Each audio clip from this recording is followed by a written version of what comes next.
like when you're doing CRO testing, how do you look at the comparison between paid ads and SEO?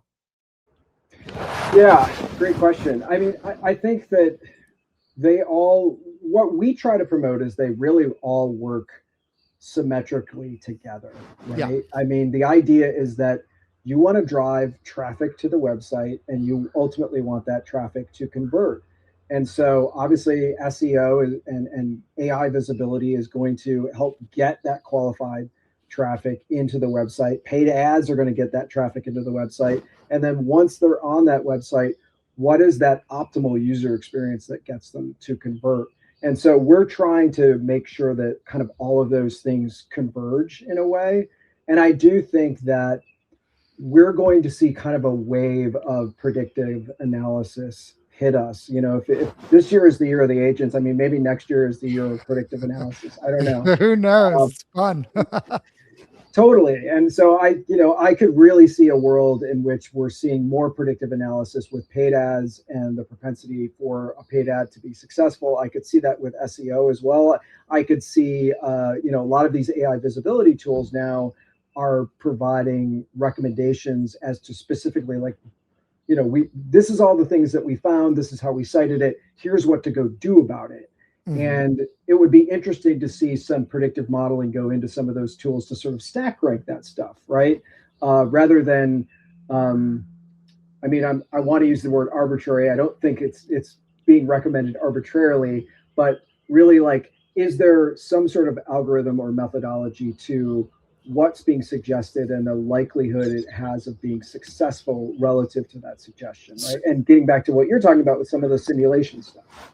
So the LLM TXT file, right?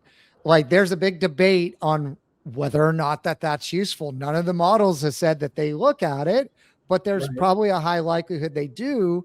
And there's a less high likelihood that they'll tell us. And so like that recommendation's being pushed out there, but there's no concrete data one way or another of like what's going to happen with that.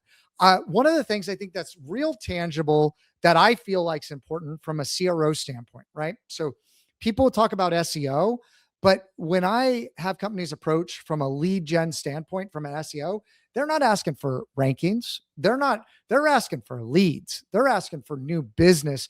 And that's like the full package. And so a lot of times when we're talking to clients, we say, well, you got SEO? Well, then we need to transfer over to CRO at a certain point. Once we get enough traffic, we need to start doing CRO. Now with AI overviews and LLM visibility and all this kind of stuff, like you don't get as much traffic to your website. So you really need to focus on that transactional component of getting them to click, getting them to your website. And I feel like CRO, like if they were 50-50, let's just say, CRO is now 75-25 because you're getting well, let's just say you're getting 25% of the traffic. I'm just, I'm just arbitrarily picking a number here, but I'm saying you're getting 25% of the traffic you were getting before, or a third. Let's say a third. People can go with that.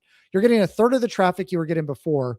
Now, once they're on your site, they're like, that's gold, right? You're like, what are they doing once they're on their site? Let's look at the heat mapping. Let's look at the flow. GA4 actually has a lot of ways to see stuff that I think that I would encourage people to go get re-educated on GA4 because there's a lot of data in there. It's just kind of hidden. It's kind of in a different spot, but you can see the funnel movement of what people are doing.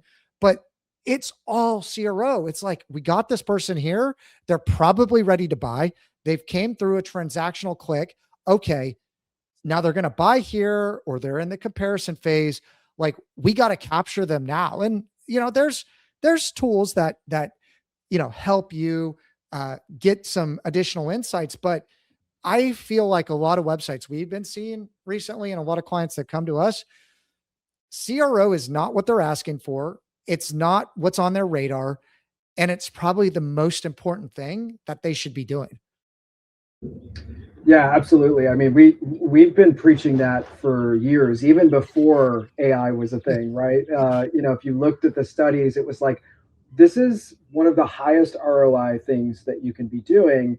That is not a a massive investment relative to other things that you're pouring money into, right? People pouring money into obviously running paid ads. It's one of the most expensive things you can do. And then even a lot of the investments from the standpoint of data infrastructure and the MarTech stack and all the sort of data engineering that people are pursuing to kind of, like I said at the beginning, stitch all these systems together.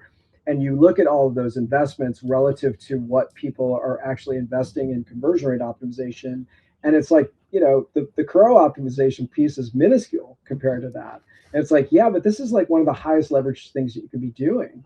And so I think a lot of it comes down to, I don't know if it's just not as sexy of an area as some of these other ones, or it's just people look at it as something that's harder to do than some of these other ones. But it's always kind of been interesting to us, being mostly a CRO firm, of the sort of kind of prevailing perception out there of CRO and really what people should be investing in. Well, to your point, if you're looking at customer acquisition costs, right, and you're spending a bunch of paid ads, and a lot of people just like to throw more money at it and go, okay, well, this is how much people we're getting through our funnel, so let's just throw more money at it and we'll get more people through it. It's like, well, what is your benchmark versus competitors or the industry, and go like, how leaky is your funnel? Why don't we spend the same amount or spend less and convert at a lower rate? And then you maximize and get that leverage.